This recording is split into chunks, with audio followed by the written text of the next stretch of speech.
ॐ सहनाववतु सहनौ भुनक्तु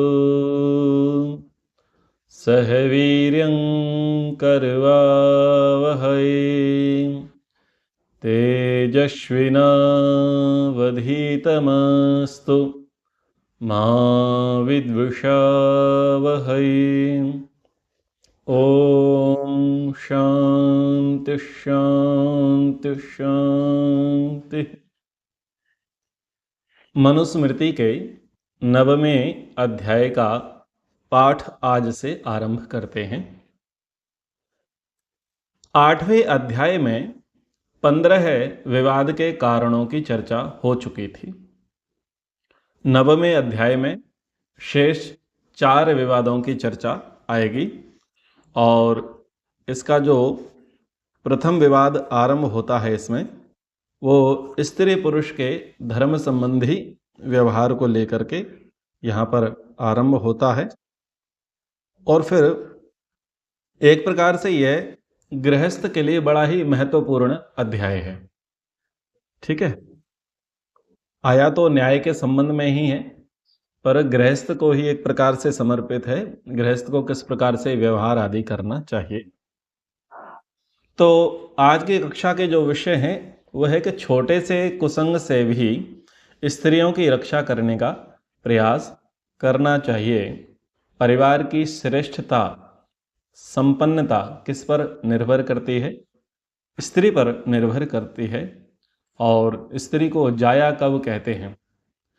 क्या बलपूर्वक स्त्रियों पर नियंत्रण किया जा सकता है या आत्मनियंत्रण से ही वह कुमार्ग को छोड़ करके सन्मार्ग की ओर प्रवृत्त होंगी? तो ऐसी कुछ चर्चाएं यहां पर आएंगी। कह रहे हैं पुरुषस्य स्त्रियाश्चैव धर्मे वर्तमनि तिष्ठतोः संयोगे विप्रयोगे च धर्मान वक्ष्यामि शाश्वतान। तो महर्षि मनु जी कहते हैं कि अब मैं दाम्पत्य धर्म यानी पति पत्नी का जो धर्म है उसको अब आगे कहूँगा। स्त्री और पुरुष के संयोगकालीन साथ रहने वाले और वियोगकालीन अलग रहने के सदैव पालन करने योग्य धर्म और कर्तव्य कर्म को कहेंगे। यानी संयोग के समय क्या धर्म है और वियोग के समय क्या धर्म है। बिछड़ना भी होता है, विच्छेद भी हो जाता है। वर्तमान में आप देखते ही हैं तलाक के बहुत सारे इशू होते हैं। काले अदाता पिता वाच्यो वाच्यश्च अनुपयन पति मृते भर्तरि पुत्रस्तु वाच्यो मातर रक्षिता। तो स्त्री की रक्षा के विषय में कहा जा रहा है कि विवाह की अवस्था होने पर कन्या को ना देने वाला अर्थात विवाह न करने वाला पिता निंदनीय दोषी होता है और विवाह पश्चात ऋतु दिनों के अनंतर पत्नी के प्रति व्यवहार न करने वाला पति जो है वह दोषी होता है। पति की मृत्यु के पीछे माता की रक्षा न करने वाला पुत्र जो है वो निंदनीय और दोषी माना गया है। तो सबसे पहले यहाँ पर नीतिकार ने कहा कि एक पिता को चाहिए कि जब पुत्री की आयु हो जावे, शारीरिक और मानसिक रूप से वह विवाह के योग्य हो जावे, तब उसका विवाह कर देवे, उसका पाणी ग्रहण संस्कार करा देवे। अगर पिता इस पर ध्यान नहीं देते हैं, पिता पर इसका दोष लगता है। ये बातें नीतिकारों ने कही। इन दोषों को ध्यान में रख करके पहले प्रयास किया जाता था कि 16 वर्ष से लेकर के 20-22 वर्ष 24 वर्ष के भीतर भीतर कन्याओं के विवाह कर दिए जाते थे। पहले शिक्षाएं जो हैं वो 16 से 18वें वर्ष तक ही हुआ करते थे। जैसे हम स्मृति शास्त्रों में पढ़ते हैं तो कन्याएं या तो 13-14 वर्ष की अवस्था तक पढ़ रही हैं या 16 या 18 वर्ष की अवस्था तक वो पढ़ रही हैं। उसके बाद उनका पढ़ने का कार्य नहीं होता था, बहुत कम होता था। जिनको विदुषी बनना है, प्रचारिका बनना है, उपदेशिका बनना है, सन्यासी बनना है, वो फिर आजीवन ब्रह्मचारी रह करके, ब्रह्मचारिणी रह करके अपनी विद्या को आगे बढ़ाती थी। पर जिनका उद्देश्य गृहस्थ में जाने का होता था, तो गृहस्थ में जितने योग्य अपेक्षा है शिक्षा की, उतनी शिक्षा 16वें 18वें वर्ष में जाकर के उनकी संपन्न हुआ करती थी। आज के समय में सिस्टम थोड़ा बदल गया है। सब व्यावसायिक शिक्षा ले रहे हैं, चाहे वो स्त्री हो या पुरुष हो। यानी धन किस प्रकार से कमाया जावे, उसके कारण से उच्च शिक्षा की ओर बढ़ रहे हैं, क्योंकि उनका उद्देश्य क्या है? करियर बनाना। अब करियर बनाते बनाते 25 से 30, 30 से 35, 35 से 40 और 40 से 45 वर्ष की स्थिति हो जाती है। तो अगर गृहस्थ में जाने का उद्देश्य है तो 25 वर्ष से आगे मत भागो। अगर गृहस्थ में जाने का उद्देश्य नहीं है तो निश्चित रूप से भागो। अगर समाज कल्याण के लिए, राष्ट्र उत्थान के लिए, धर्म उत्थान के लिए आपको कार्य करना है तो आजीवन ब्रह्मचारी रहो, ब्रह्मचारिणी रहो, क्या ही आपत्ति है। पर आपका उद्देश्य यही है कि पहले अच्छा सा पैकेज कर लें और फिर हम जो है गृहस्थ में प्रवेश करेंगे, तो ये एक प्रकार से गलत है कि आप 30 वर्ष 35 वर्ष तक रुके रहते हो, क्योंकि फिर माता पिता कब अपने कर्तव्य का निर्वाह करेंगे? वो कब तक देखेंगे? उनको तो वृद्धावस्था आ जाएगी, उनको तो अपना भी देखना है। पर वो कहीं ना कहीं किसके कारण रुके रहते हैं? बच्चों के कारण से। तो ये अव्यवस्थाएं बहुत हो गई हैं। फिर उस एज में जाकर के बात कितनी बनती हैं ये आप सब जानते हैं। एक 30 35 40 वर्ष में जाकर के कितनी बातें बनती हैं? बहुत कम बातें बन पाती हैं। और वो अब 30 35 40 वर्ष में जाकर के विवाह करेंगे भी है तो संतानोत्पत्ति की प्रक्रिया वो और लंबित हो जाएगी। फिर और क्या होगा? फिर और ये होगा कि उनकी बुढ़ापा आएगा और बच्चे 10 वर्ष के होंगे। यानी वो जो पीढ़ी है, सेकंड जनरेशन जो है, वो बच्चों का विवाह नहीं देख पाते और उससे पहले ही वो चल पड़ते हैं, वर्ष जाते हैं, निकल पड़ते हैं। यानी या तो उनका स्वास्थ्य बहुत ज़्यादा खराब हो जाता है, या वो वेंटिलेटर पे चले जाते हैं, अथवा उनका देहावसान हो जाता है। क्योंकि औसतन आयु तो आजकल गिरी सी है, शीघ्रता से ही चीज़ें जा रही हैं। तो वो जो थर्ड जनरेशन है, सेकंड जनरेशन ने 30 35 40 वर्ष में जाकर विवाह किया 50 55 60 के, तब जब तक वो हुए तब उनके बच्चों की आयु 10 15 वर्ष थी। यानी वो थर्ड जनरेशन जो है, उन थर्ड जनरेशन के विवाह तक वो सेकंड जनरेशन टिकती नहीं है। अब थर्ड जनरेशन का विवाह सेकंड जनरेशन के सानिध्य में नहीं हुआ तो जो फोर्थ जनरेशन होगी वो कैसे होगी? या थर्ड जनरेशन का ही जो भविष्य होगा वो कैसा होगा? उनका जो वर्तमान होगा वो कैसा होगा? तो ये एक प्रकार से इसको आप मॉडर्न जिहाद कह सकते हैं, जो किसी मुसलमान के द्वारा नहीं दिया गया, हम लोगों ने स्वयं ही ओढ़ लिया है अपनी आबादी कम करने का, अपने परिवार को नष्ट करने का। तो इससे बचना चाहिए।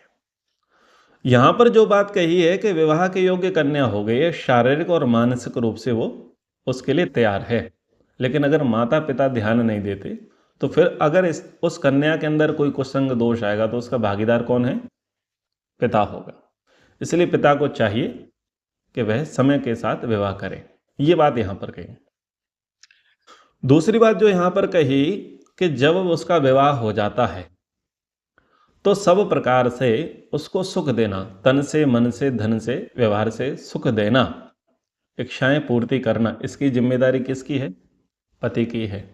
अगर पति उस प्रकार से व्यवहार नहीं करता, तन से, मन से, धन से उस प्रकार से सुख सुविधाएं प्रोवाइड नहीं कराता, तो वहां पर दोष की संभावना बढ़ जाती है, दूषण की संभावना बढ़ जाती है, मन के भटकाव की संभावना है, चारित्र के दूषण की संभावना है, ऐसी बात आती है। तीसरी स्थिति यह है कि पति की मृत्यु हो चुकी है और बच्चे के सुपुर्द में माता है, फिर वह माता का पालन पोषण नहीं करते तो माता जो दुखी होती है तो उसके लिए वो पुत्र आदि निंदनीय है, वो दोषी के दोष के भागीदार हैं। तो ये तीनों के लिए चर्चा यहाँ पर आ गई, पिता के लिए, पति के लिए और पुत्र के लिए।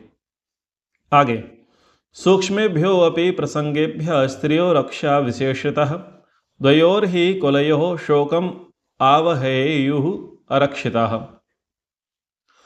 छोटे छोटे कुसंग के अवसरों से भी स्त्रियों की विशेष रूप से रक्षा करनी चाहिए, क्योंकि अरक्षित स्त्रियां उनके साथ घटित किसी भी अप्रिय घटना के कारण दोनों कुलों, पति तथा पिता दोनों के कुलों के को शोक संतप्त करने का कारण बन जाती हैं। ठीक है, तो अब कुछ चीजें ऐसी होती हैं जिनको लोग माइंड नहीं करते, जबकि माइंड करना चाहिए, विचार करना चाहिए। परोक्ष या प्रत्यक्ष रूप से स्त्री जाति के साथ कुछ भी गलत व्यवहार हुआ है तो उसको इग्नोर नहीं करना है, उसको गंभीरता से देखना है जब वह व्यवहार दूसरे के द्वारा किया गया है। तो दूसरा, इनके द्वारा सामने से अगर व्यवहार किया है तब भी ऐसा नहीं सोचना है कि ये अभी अवस्था छोटी है, अभी बाल्यपना है, अभी यौवन का उभार है, तो बच्चे हैं, थोड़ी सी गलतियां हो ही जाती हैं। ऐसा कहकर के क्या कर रहे हैं आप, एक बहुत बड़ी संभावना जो कि बिगाड़ को जन्म दे सकते हैं, उस संभावना को हम क्या कर देते हैं, प्रज्वलित कर देते हैं, खुला निमंत्रण दे देते हैं, उसे हवा दे देते हैं।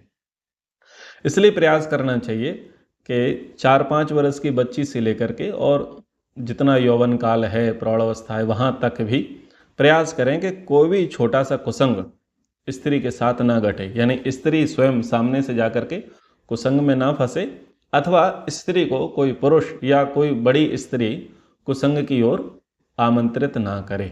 ठीक है, तो इस पर ध्यान देना चाहिए। अगर ऐसा होता है तो धीरे धीरे उस प्रकार के संस्कार बन जाते हैं।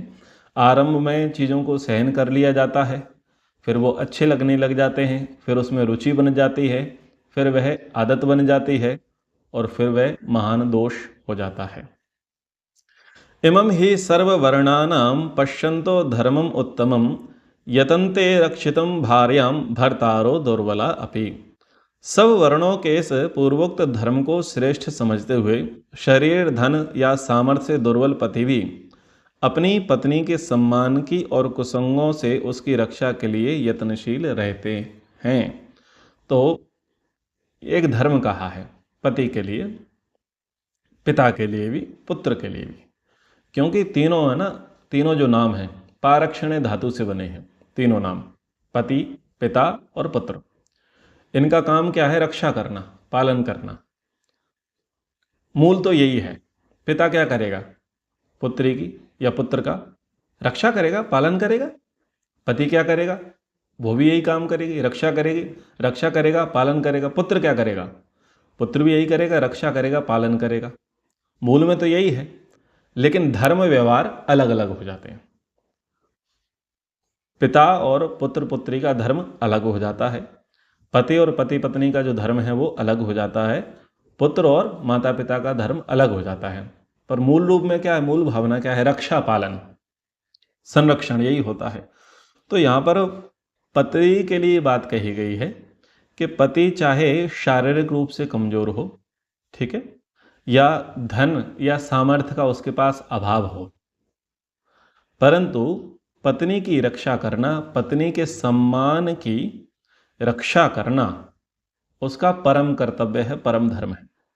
यानी पति के कारण से किसी भी प्रकार से पत्नी अरक्षित ना हो, असम्मान को प्राप्त ना हो, पति के रहते किसी दूसरे के द्वारा उसका क्या ना हो, अपमान ना होवे। तो ये पति की जिम्मेदारी है कि उसके योगक्षेम को वो ध्यानपूर्वक देखे, समझे, उस बातों को जाने। यही उसका वास्तविक पति धर्म है। स्वाम प्रसूतिम चरित्रम चा कुलम आत्मनम एव च स्वयं च धर्मम प्रयत्नेन जायाम रक्षण ही रक्षते। प्रयत्न पूर्वक अपनी स्त्री के सम्मान की और उसकी कुसंगति से रक्षा करता हुआ, अर्थात संरक्षण में रखता हुआ व्यक्ति ही अपनी संतान, दंपत्ति का आचरण, कुल और अपनी तथा अपने धर्म की रक्षा करता है। अर्थात स्त्री के कुसंग में पड़ जाने से सभी सब कुछ बिगड़ जाता है, क्योंकि स्त्री ही सुख और धर्म का आधार है।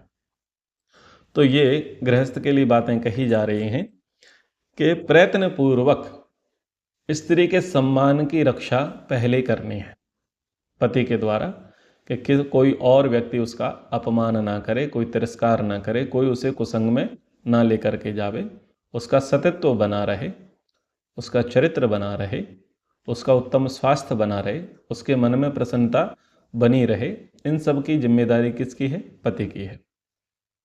और छोटे से कुसंग से भी उसकी रक्षा करनी है, यानी वो खुद सामने से कोई गलती ना करे अथवा कोई और उसके प्रति गलत व्यवहार ना करे। तो जो भी है प्रक्रियाएं सुधार के लिए, तो सब जगह नियम है, पहले शाम है, फिर दाम है, फिर भेद है और अंत में दंड है।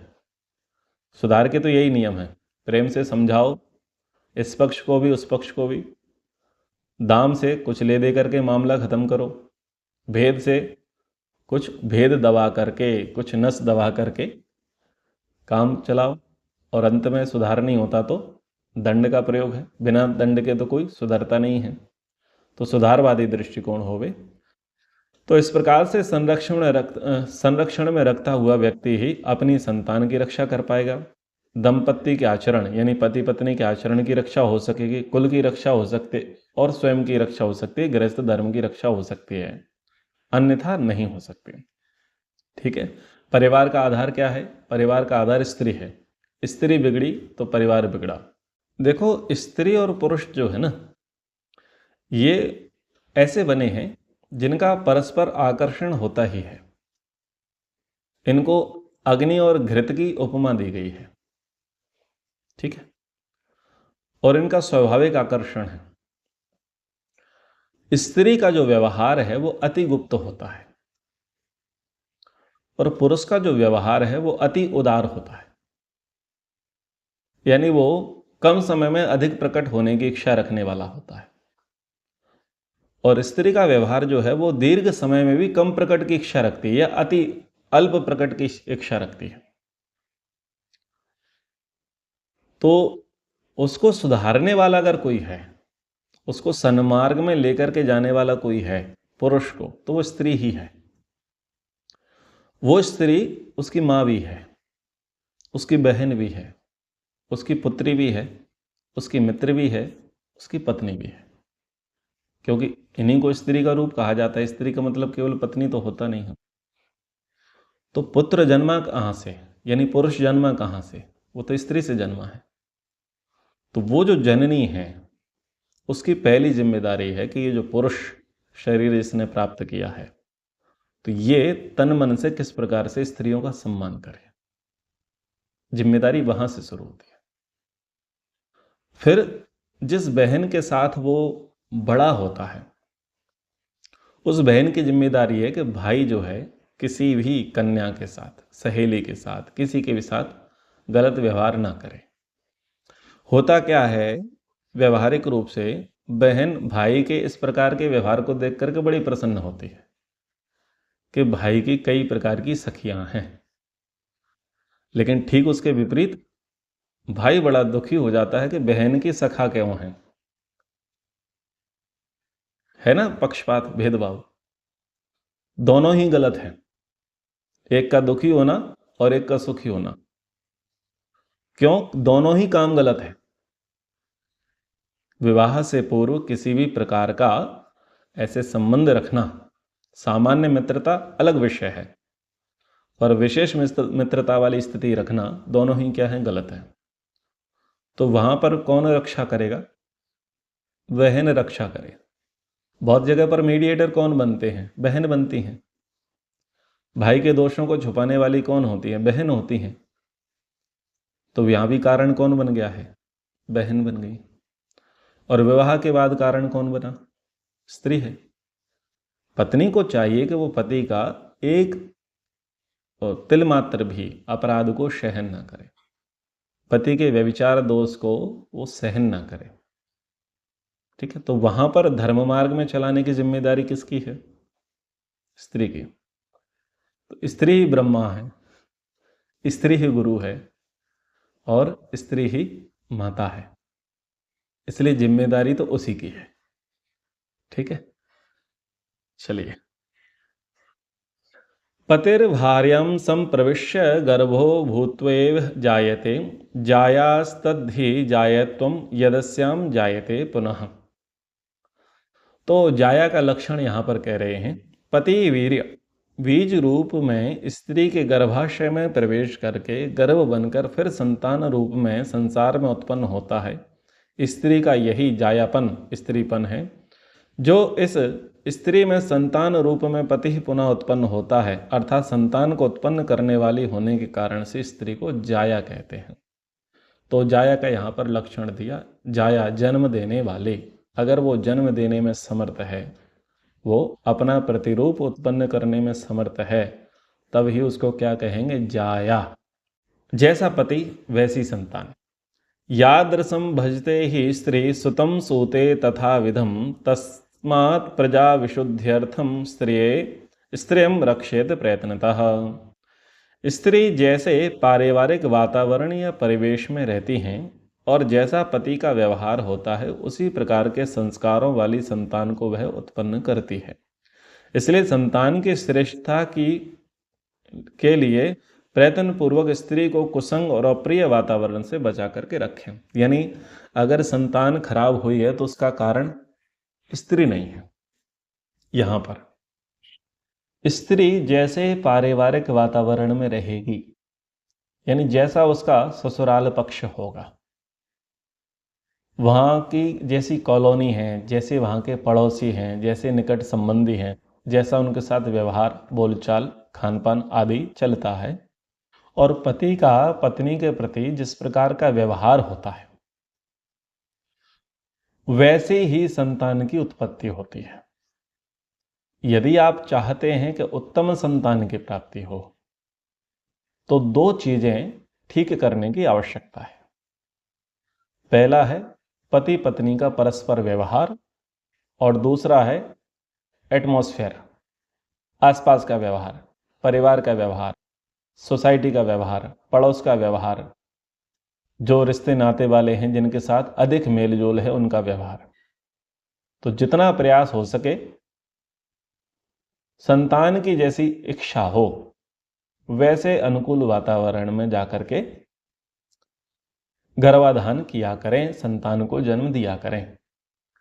प्राचीन काल में राजा लोग, श्रेष्ठी लोग, ब्राह्मण श्रेष्ठ लोग उत्तम संतान की याचना, प्रार्थना को ध्यान में रखते हुए अपने परिवेश से बाहर चले जाते थे। लंबे समय तक अपना शोधन कराते, स्वयं की चिकित्सा कराते, तपस्या करते, ब्रह्मचर्य का पालन करते, एक अच्छे एटमॉस्फेयर में रहते, और फिर वहां पर गर्भाधान होता, संतान का जन्म वहीं पर होता। ठीक है, आपने देखा श्री कृष्णचंद्र जी का, उन्होंने अपनी देवी रुक्मिणी जी के साथ 12 वर्षों तक क्या किया, तपस्या की, ब्रह्मचर्य का पालन किया। तत्पश्चात एक उत्तम संतान को उन्होंने जन्म दिया जिनका नाम प्रद्युम्न था। आप पुराणों में कथा सुनते होंगे कि बहुत सारे बच्चों का जन्म कहाँ हुआ है, गुरुकुलों में हुआ है, आश्रमों में हुआ है, जंगलों में जन्म हुआ है, भीड़ भाड़ में नहीं हुआ है, राज्य में नहीं हुआ है, नगरों में नहीं हुआ है। क्यों? वो अच्छे एटमॉस्फेयर की अभिलाषा को ध्यान में रखते हुए। लवकुश का जन्म महर्षि वाल्मीकि जी के आश्रम में हुआ, भरत का जन्म कंडव ऋषि के आश्रम में हुआ। ठीक है, इसी प्रकार से देवी गंगा ने देवव्रत का लालन पालन कहाँ पर किया, जंगल में जाकर के किया। मदालसा हुई, उन्होंने भी अपने बच्चे का लालन पालन आश्रम व्यवस्था से किया था। बहुत सारी जो ऋषिकाएँ, विदुषियाँ, क्षत्राणी, ब्राह्मणी रहीं, उन्होंने इस प्रकार का कार्य किया। तो ये बहुत साइंटिफिक है और आज भी सर्वमान्य है। अगर हम चाहते हैं कि हमसे बेहतर उत्तम हमारी संतान होवे, तो पहले हम अपने गुण दोषों पर कार्य करें, शारीरिक दोषों को हटावें, वात पित्त कफ की जो प्रकृति है उसका हम शमन करें, रजवीर की शुद्धि करें, उत्तम विचार, खान पान, आहार विहार, दिनचर्या का पालन करते हुए फिर गर्भाधान की प्रक्रिया करें और एक उत्तम वातावरण में संतति को यानी गर्भस्थ शिशु का पालन होवे और फिर वहाँ पर उसका जन्म होवे। तो जैसा इनपुट है वैसा ही आउटपुट है। अगर इनपुट अच्छा है तो आउटपुट अच्छा है, इनपुट खराब है तो आउटपुट भी खराब रहेगा। स्त्रियों के सम्मान की चर्चा और उनको धर्म मार्ग में चलाने की चर्चा के प्रसंग को आगे बढ़ाते हुए न कश्चिद योषितः शक्त्या प्रसह्य परिरक्षितुम एतै उपाये योगेस्तु शक्यास्ताः परिरक्षितुम। कोई भी व्यक्ति बलात् या दबाव के साथ स्त्रियों की कुसंग से रक्षा नहीं कर सकता, किंतु इन आगे कहे उपायों में लगाने से उनकी रक्षा की जा सकती है। अगर ऐसा लगता है कि स्त्रियों का जो व्यवहार है वो परिवार के अनुकूल नहीं है, एक उत्तम गृहस्थ की कसौटी पर उनका जो व्यवहार है, आचरण है, वो ठीक नहीं है, तो जबरदस्ती बलात्पूर्वक हम उनको धर्म के मार्ग में नहीं चला सकते, क्योंकि इसमें सुधार की जो संभावना है वो बहुत कम है। जबरदस्ती मारपीट करके, डांट डपट करके उनको अगर सुधार के लिए प्रयास करें तो उसकी संभावनाएं बहुत कम है। क्या करें? बोले खाली दिमाग शैतान का घर। सबसे पहली बात यह है कि खाली मत रहने दो। खाली रहेंगे तो कुसंग में पड़ेंगे, इसलिए उनको बढ़िया बढ़िया टास्क दो, अच्छे अच्छे काम दो। क्या क्या करें? अर्थस्य संग्रहे च एनाम व्यये चैव नियोजयेत् शौचे धर्मे अन्न पक्त्याम च परिणाहीयस्य वेक्षणे। अपनी स्त्री को धन की संभाल और उसके व्यय की जिम्मेदारी में, घर एवं घर के पदार्थों की स्वच्छता शुद्धि में, धर्म संबंधी अनुष्ठान जैसे कि स्वाध्याय करना, अग्निहोत्र करना, संध्या करना, जप करना, गायत्री जप करना आदि में, अन्न पक्त्याम भोजन पकाने की व्यवस्था में, और घर की सभी वस्तुओं की देखभाल में नियुक्त करें। उक्त कार्य पत्नी के अधिकार में छोड़ देवें। ठीक है? तो क्या काम करें? सबसे पहले फाइनेंशियल मैनेजमेंट जो है स्त्री को दे दो। धन का व्यय, धन की संभाल, धन की रखवाली की जिम्मेदारी आपकी, यानी आपको महीने का इतना दिया जा रहा है, अब इतने में आप कैसे घर चलाओगे, कैसे मेंटेन करोगे और कितनी सेविंग करोगे, उसमें से कितना दान दोगे, ये सारी की सारी जिम्मेदारी आपकी है। और आपातकाल में यदि हमको धन की आवश्यकता पड़ती है तो वो भी हम आपसे ही लेंगे। ठीक है? तो ये धन का पूरा जो कारोबार है, व्यापार है, व्यवहार है, वो स्त्री को सौंप देना चाहिए, पैसे का।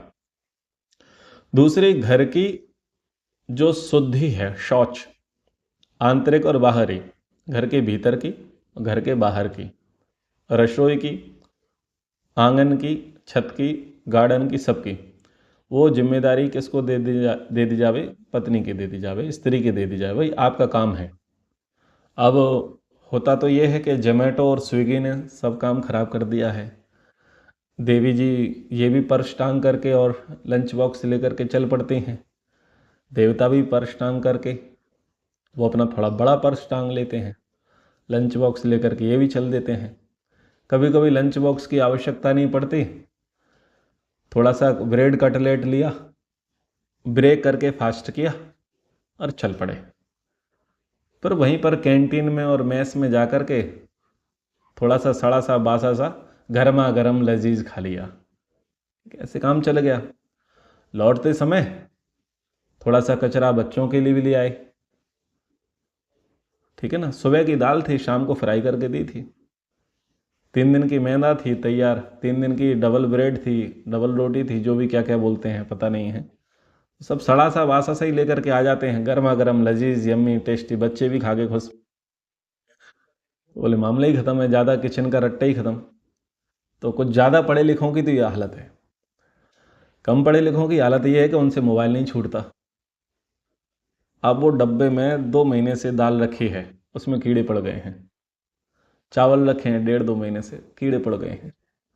आटा रखा है, वो 2 सप्ताह ही चलाना था, पर 4 सप्ताह हो गए, आटे में भी कीड़े पड़ गए। पता ही नहीं है कौन सी चीज़ कहाँ रखी है अगले महीने। क्योंकि पिछले 1 महीने से ध्यान किचन में तो था ही नहीं, तो साफ सफाई पर ध्यान नहीं है। कपड़े हैं, कपड़े भी गंदे संदे हो ही रहे हैं, चीज़ें अव्यवस्थित हैं, धर के भूल गए हैं कहाँ रखी थी। तो ऐसा अगर होने लग गया तो गृहस्थी कुछ ज़्यादा ही प्रगति करेगी, इतनी प्रगति करेगी कि बच्चे विवाह करने की नहीं सोचेंगे, और सोचेंगे तो माता पिता के साथ रहने की नहीं सोचेंगे। ठीक है, आजकल बहुत सारे बच्चे विवाह क्यों नहीं करते? क्योंकि वो देखते हैं कि हमारे माता पिता का वैवाहिक जीवन उतना अच्छा नहीं रहा, या जो उनके निकटतम है उनका वैवाहिक जीवन उतना अच्छा नहीं रहा, तो उनकी इच्छा नहीं होती, क्योंकि उनके लिए आदर्श तो कोई है ही नहीं। जब कोई आदर्श हो तब तो वो गृहस्थ के लिए प्रवेश करें, आदर्श ही नहीं बचे हैं। तो घर के सब पदार्थों की शुद्धि, स्वच्छता का ध्यान भी स्त्रियों को रखना चाहिए। धर्म संबंधी सारे व्यवहार, अब इसमें तो बहुत आगे है। ठीक है, सारा दान किन से मिलेगा? स्त्रियों से मिलेगा। सुबह हॉरोस्कोप कौन देखेगा? स्त्रियां। कुंडली कौन देखेगा? स्त्रियां। भजन पूजन कौन करेंगे? स्त्रियां। फ्री टाइम में मंदिर कौन जाएंगे? स्त्रियां। लंगर खाने कौन जाएगा? स्त्रियां। मतलब सारे का सारा कीर्तन कौन करेगा? स्त्रियां। जगरात्रे कौन करेगा? स्त्रियां। पर धर्म संबंधी काम क्या था? धर्म संबंधी काम तो नहीं था। ये बात तो ठीक है, पूजा पाठ में खूब मन लग जाता है, पर वो पूजा पाठ विचारणी है, वो धर्म संबंधी था या नहीं था, या केवल एक प्रपंच मात्र है? आजकल धार्मिक अनुष्ठान मनोरंजन का हिस्सा बन चुके हैं। किसी देव प्रतिमा का पूजन कर रहे हैं तो फोकस कैमरे पर है, उसे वस्त्र पहना रहे हैं, ये चढ़ा रहे हैं, वो चढ़ा रहे हैं, तो फोकस रील पर है। ठीक है, मेहंदी लगाई है, महावर लगाया है, साड़ी पहनी है, रंगोली पूरी है, भक्ति भाव से नहीं, भगवान के लिए नहीं, हैशटैग अच्छे लगेंगे, कमेंट अच्छे आएंगे, लोग अच्छा मानेंगे। तो जितने भी आजकल आप देखते हैं त्योहार में धार्मिकता भक्ति भाव कम है, प्रदर्शन न देखें, उसके लिए लोग करते हैं। तो वास्तविक धर्म संबंधी व्यवहार यह है कि अग्निहोत्र होवे, वह हवन करें, वह संध्या करें, वे धर्मशास्त्रों का स्वाध्याय करें, फ्री टाइम में जप करें। जप करना बहुत जरूरी है। ठीक है, पड़ोसियों का जप नहीं करना है। पड़ोसियों का जप जो है ये गृहस्थी का नाश करता है। ठीक है, इधर उधर से सुन लिए हैं मंत्र और उसका जप करते फिरेंगे, कोई सामने आएगा तो वो मौन जप था, वो दूसरे प्रकार का जप में बदल जाता है। मतलब बड़बड़ाते ही रहना। तो बड़बड़ाना बंद करो, जप करो, भगवान का भजन करो।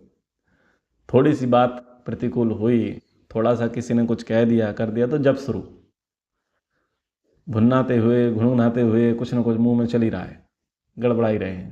भाई जप करो, जप करो। जप करने से शांति आ गई। इस प्रकार के जप से जो है अशांति आएगी। अब ऐसे सामने चाहे पति पड़े, पिता पड़े, पुत्र पड़े, कोई पड़े, सामने आया तो जप उसी पर खुलेगा सीधा, जैसा भी जब चल रहा हो। तो आप समझदार हैं जप का अर्थ क्या है। तो भोजन पकाने की व्यवस्था में कैसे रहें, कुशल रहें। अब रोल मॉडल कौन बने हुए हैं? काजोल बनी हुई है, बोले मुझे तो आता ही नहीं किचन का काम, खाना बनाना आता ही नहीं है।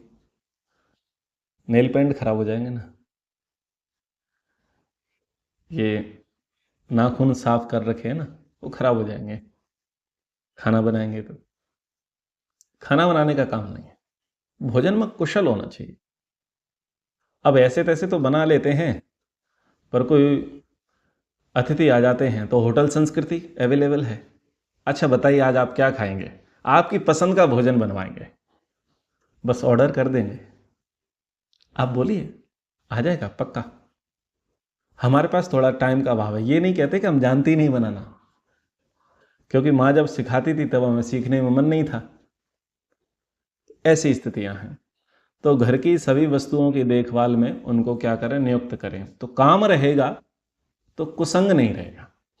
ना व्यर्थ की सुनेंगे, ना व्यर्थ की बोलेंगे। ठीक है, जितनी फ्री रहेंगी उतनी पंचायतें होंगी, और जितनी पंचायतें होंगी उतना कचरा भरेंगे, जितना कचरा भरेंगे उतना ही कचरा उगलेंगे। क्योंकि ये पंचायतों से बचना चाहिए। फिरे हुए तो सब घर के बाहर बैठ करके पंचायतें शुरू, पूरे मोहल्ले की जानकारी ले लो फिर, ठीक है, पूरे गांव की जानकारी ले लो। तो ये चीज़ें ठीक नहीं हैं। कैसे हो सकता है बलपूर्वक?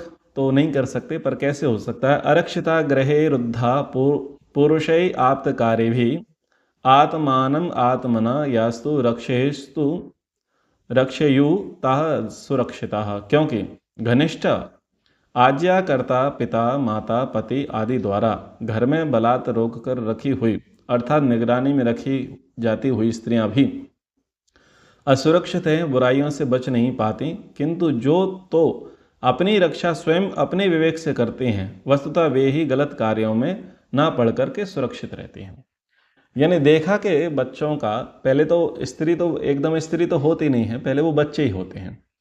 तो बच्चों को देखा जाता है कि इनका एक व्यवहार है कि इनका हाथ पर कंट्रोल नहीं है। जैसे बच्चे चोरी कर लेते हैं, या बच्चे मारपीट कर लेते हैं, या चीज़ों को तोड़ फोड़ देते हैं, यह एक व्यवहार देखा जाता है।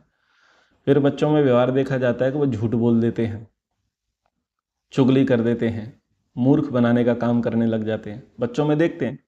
बस इसी में धीरे धीरे जैसी जैसी उनकी अवस्था बढ़ती है वो उसमें पीएचडी कर लेते हैं, पीएचडी कर लेते हैं। तो फिर प्रयास क्या होता है कि भाई इनको रोक लो, इनको बचा लो, इनको कमरे में बंद कर दो, इनको पनिशमेंट दे दो। सारे प्रयास किए जाते हैं, यानी शाम दाम भेद दंड माता पिता के द्वारा सारे प्रयास किए जाते हैं कि जो बच्चे हैं वो धर्म मार्ग में चलें, कुसंग में ना पड़ें। जब पता चलता है कि इनका किसी के साथ गलत संगति है, यानी इसकी जो मित्र मंडली है वो कैसी है, ठीक नहीं है, मित्र मंडली की संगति में आकर के बच्चे जो है अवनति की ओर जा रहे हैं, तो फिर माता पिता क्या करते हैं, उनसे संपर्क बंद करा देते हैं, उनके घर आना जाना बंद कर देते हैं, इनका आना जाना बंद कर देते हैं, और दूसरा फ़ोन का व्यवहार बंद करा देते हैं। तो यहाँ पर क्या है कि आप बलात्पूर्वक आपने रोक तो लिया है, लेकिन रोक देने मात्र से वो रुक जाएंगे इसकी गारंटी नहीं है। जब तक वो स्वयं पर नियंत्रण ना करें, जब तक वो स्वयं का भला बुरा न जाने, जब तक वो स्वयं की बुद्धि विवेक का प्रयोग नहीं करेंगे, तब तक उनकी रक्षा नहीं हो सकती।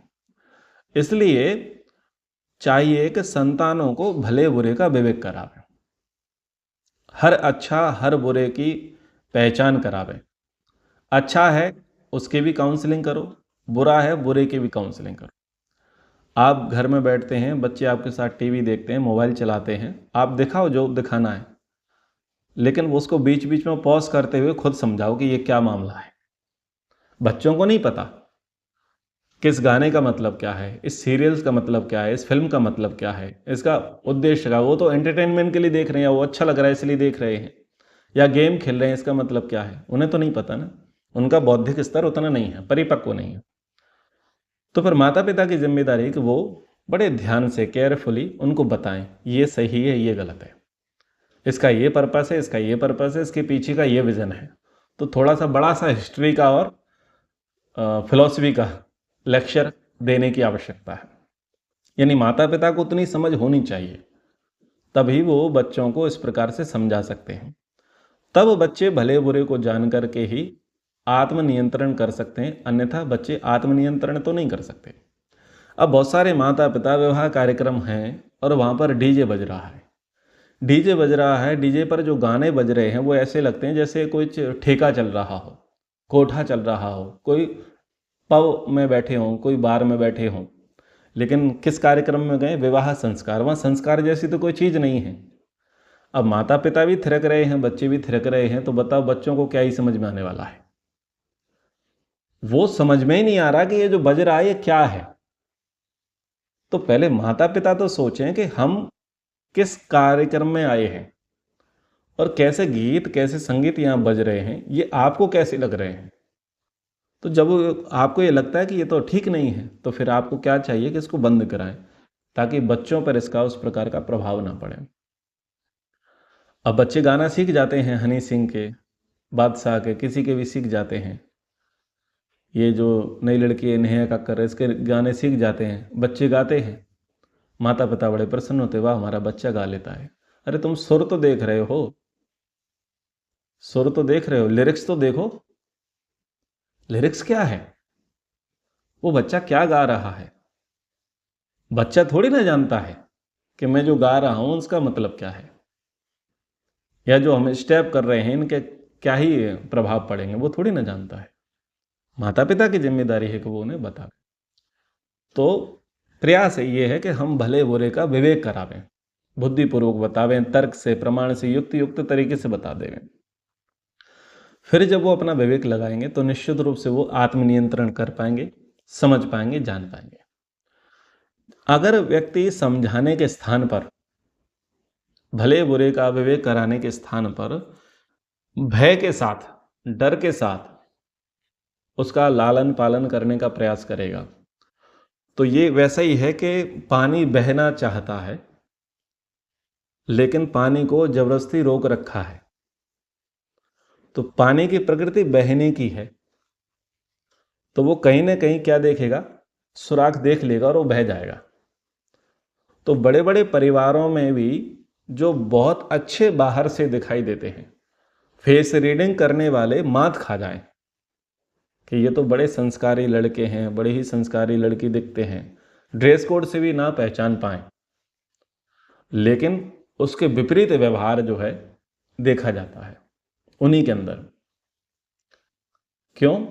क्योंकि कहीं ना कहीं क्या किया, पर्याप्त बाउंडिंग थी, बाउंडेशन थी, रोकें थी, रोक टोक थी, ऐसी ऐसी सारी चीज़ें थी, पर वो प्रकृति को संभाला नहीं गया, समझाया नहीं गया, बलात्पूर्वक जबरदस्ती उसे रोका गया।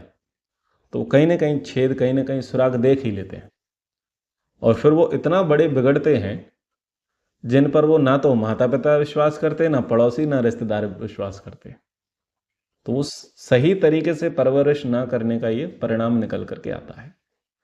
तो ये गृहस्थी की कुछ बातें यहाँ पर कही हैं। आगे और प्रसंग को बढ़ाएंगे, समय के अनुसार कक्षा को विराम करते हैं। एक बार ओम का उच्चारण। ओ